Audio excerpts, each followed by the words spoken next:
শ্ৰীমন্ত শংকৰ হৰি ভকতৰ জানা যে নকল্প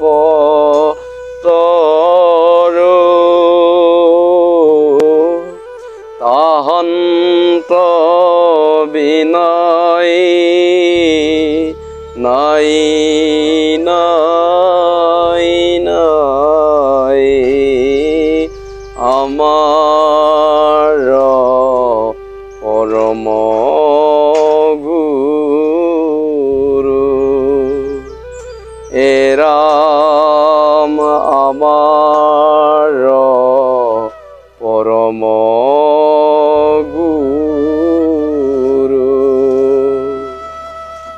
কৃষ্ণ। নমস্কাৰ বাবাই সমস্ত। আজি মোৰ ইউটিউব চেনেললৈ সকলোকে পুনৰবাৰ নমস্কাৰ কৰিছোঁ, স্বাগতম জনাইছোঁ। আৰু আজি আমি ক'বলৈ আহিছোঁ যে আৰু প্ৰথমতে সকলো বাবাই সমস্ত মোৰ জ্যেষ্ঠবৃন্দসকলক, মোৰ গুৰুসকলক আপোনালোকৰ শ্ৰী চৰণ কমলত যেন এই অভাগনাই যেন আপোনালোকৰ চৰণ কমলত সেৱা আশীৰ্বাদ শিৰত লৈ পেলাই যেন আজি ভাগৱতৰ অনুষ্ঠান ক'বলৈ আহিছোঁ। আজি মহাৰাজ পৰীক্ষিতৰ ওপৰত ব্ৰহ্মশাপ কেনেকৈ পালে, মহাৰাজ পৰীক্ষিতে ব্ৰহ্মশাপ কেনেকৈ পাইছে, কৃষ্ণ ভক্ত হৈও মহাৰাজ পৰীক্ষিতে অকাল মৃত্যু কেনেকৈ হ'বলগীয়া হৈছে, ইয়াৰ বিষয়ে ভাগৱতৰ দ্বাৰা দুআষাৰমান আমি চৰ্চা কৰিম। তেন্তে প্ৰভুসকল আজি ভিডিঅ'টো আৰম্ভ কৰোঁ। ৰাম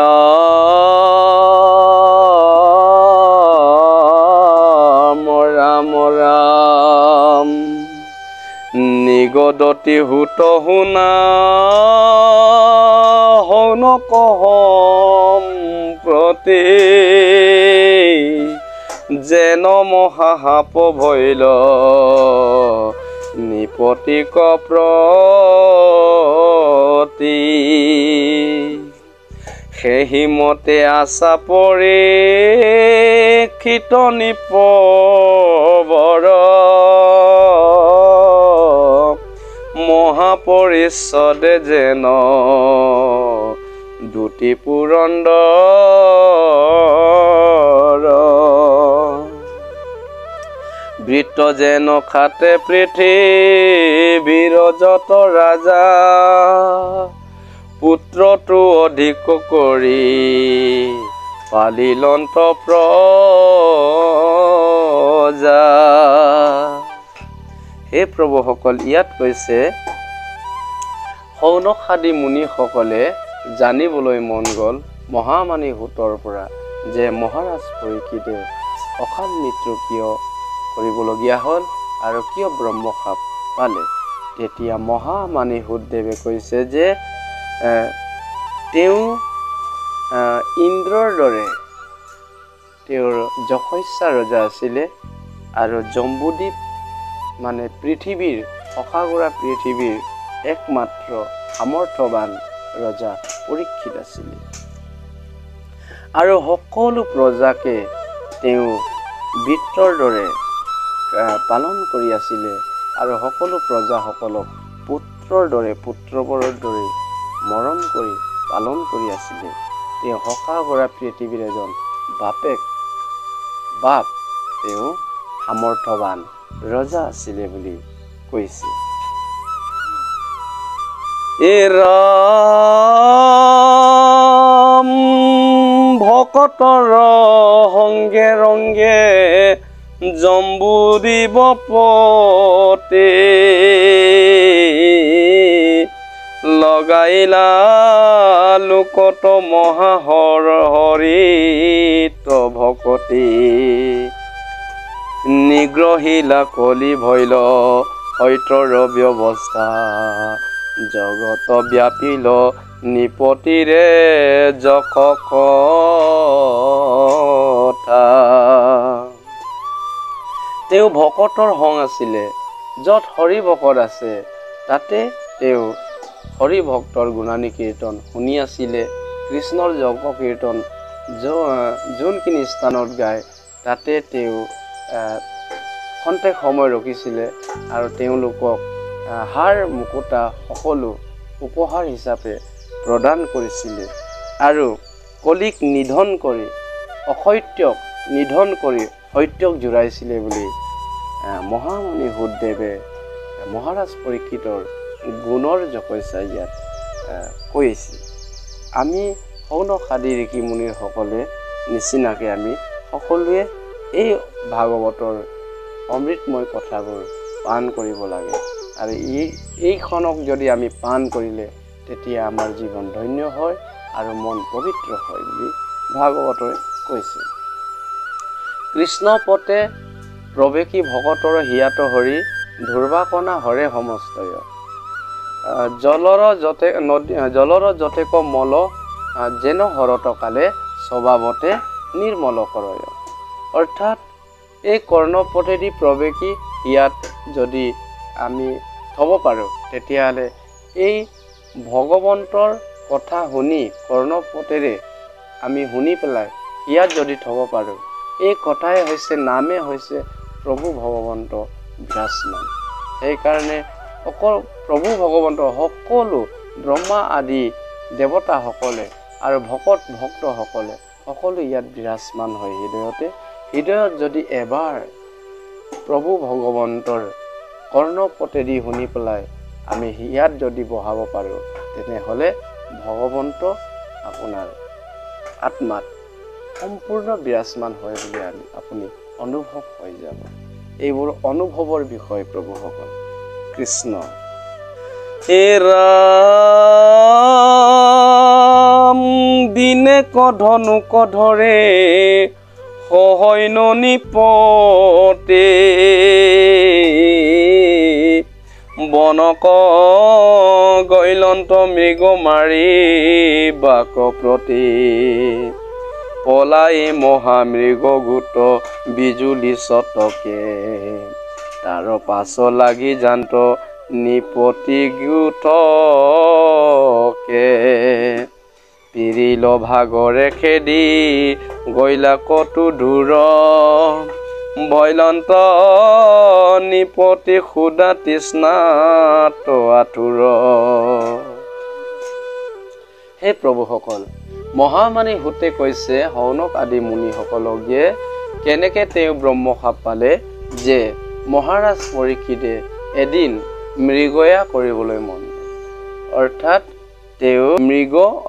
পশু মাৰিবলৈ মন গ'ল আৰু এই পশু মাৰিবলৈ মন যোৱাটোৱে হৈছে বৰ মানে কি শনি চাপা, শনি লম্ভা বুলি কয়, কলি লম্ভা বুলি কয়। চাবচোন ৰজা হওক প্ৰজা হওক যিসকল ভক্ত হওক যিসকল ৰজা হওক তেওঁলোকে যদি সামৰ্থৱান ব্যক্তি হ'লেও মৃগয়া কৰিবলৈ যদি মন যায়, পক্ষীক মাৰিবলৈ যদি মন যায়, সিদিনাৰে পৰা তেওঁৰ ধ্বংস পথলৈ আহে। যেনে ধৰক সতী সীতামায়ে হৰিণাক কিয় লোভ হ'ল? যিদিনাখন হৰিণাক ধৰিবলৈ ইচ্ছা হ'ল, হৰিণাক পাবলৈ ইচ্ছা হ'ল, সিদিনাৰে পৰা কলংক আহিলে, নহয়নে বাৰু? সীতামায়ে যদি হৰিণজনীক যদি ধৰিবলৈ মন নোযোৱা হ'লেহেঁতেন তেনেহ'লে এইবোৰ দুৰ্দশা আহিলেহেঁতেন নেকি? তেওঁ হৰিণাক লাগেই বুলি নিজৰ স্বামী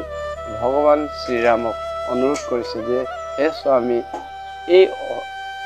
এইজনী হৰিণাক বৰ পচন্দ হৈছে, ইয়াক ধৰি দিয়ক, ইয়াক লাগে আৰু লাগে। ভগৱান শ্ৰীৰামচন্দ্ৰই জানে আৰু কৈছিলে যে হে দেৱী, তুমি এইবোৰ লোভত নপৰিবা। এই অৰণ্যত সকলো ৰাক্ষসকলে মায়া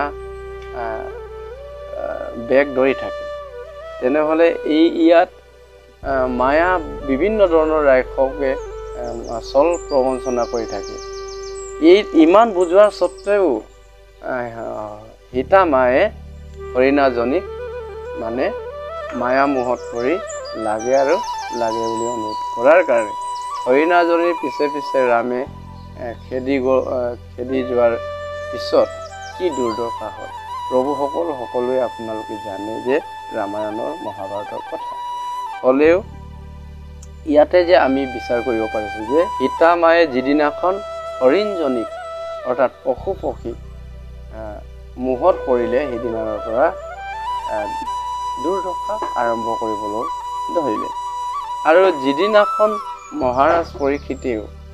হৰিণজনীক মৃগয়া কৰিবলৈ মন গ'ল সেইদিনাৰ পৰা এই ব্ৰহ্মশাপ আৰম্ভ হৈছে আৰু ৰজাসকলে যিসকলে পশু মৃগয়া মাৰি ৰামৰ পিতৃ দশৰথ ৰজাও মৃগয়া মাৰিবলৈ গৈছে কি হৈছে শ্ৰৱণ কুমাৰে যেতিয়া অন্ধ মাক বাপেকক পানী খোৱাবৰ কাৰণে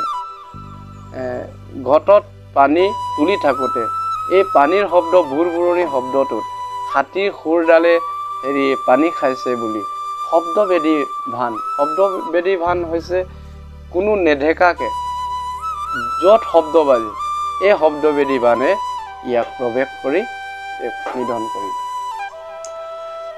সেনেকুৱা দুৰ্দশা হৈ গৈছে পশুক মাৰা মানে আৰু সেনেকুৱা বহুত ৰজাসকলেও পাণ্ডু ৰজাও তেনেকুৱাই হৈছে পশুক মাৰিছিলে কিন্তু পশুৰ বদলি কাক লাগিলে ঋষিসকলক লাগিছে তাৰ পৰা ঋষিৰ অভিশাপত ঋষিৰ অভিশাপত তেওঁ যৌনৰ বিমুখত মৰিব লাগে মৃত্যু হ'ব লাগে বুলি পাণ্ডু ৰজাও অভিশাপ পাই অকাল মৃত্যু হৈ গৈছে তেনেহ'লে প্ৰভুসকল মৃগয়া যোনজন ব্যক্তিয়ে মাৰিবলৈ যায় এই আমাৰ সত্য যুগ ত্ৰেতাল যুগ দ্বাপৰ যুগৰ পৰা আগৰ পৰা আজি আমাৰ কলি যুগত কি সাধ্য আছে যে আমিও যদি পশু পক্ষীক অন্যায় অত্যাচাৰ বাবে যদি আমি মাৰিবলৈ যদি আমি বিচাৰ লয় তেনেহ'লে আমাৰ দুৰ্দশা তেনেকুৱাই হ'ব পদে পদে আমাৰ এই দুৰ্দশাই ঘটিব যে পশুক মাৰিব নালাগে পশু পক্ষী জীয়াই থকাৰ অধিকাৰ তেওঁলোকৰো আছে সেইকাৰণে ভাগৱতে আমাক ইমান পন্থ দেখুৱাইছে যে আমাতকৈ শ্ৰেষ্ঠ ৰজাসকলে বাচিব পৰা নাই কৃষ্ণ ভক্তসকলে বাচিব পৰা নাই মৃগয়া কৰিলে বা পশু পক্ষীক যদি নিধন কৰে তেনেহ'লে এনেকুৱা দুৰ্দশা হয় বুলি ভাগৱত শাস্ত্ৰই আমাক দেখুৱাইছে যে প্ৰভুসকল আজিৰ ভিডিঅ'টো আমি ইমানতে সমাপ্ত কৰিছোঁ আৰু পিছৰ ভিডিঅ'ত আমি পাম যে মহাৰাজ পৰীক্ষিতে ব্ৰহ্মশাপ কেনেকৈ পালে আৰু ইয়াৰ পিছৰ কথাখিনি আমি জানো আজিলৈ ইমানতে আমি সমাপ্ত কৰিছোঁ পিছত পুনৰ লগ পোৱাৰ প্ৰতিশ্ৰুতি কৃষ্ণ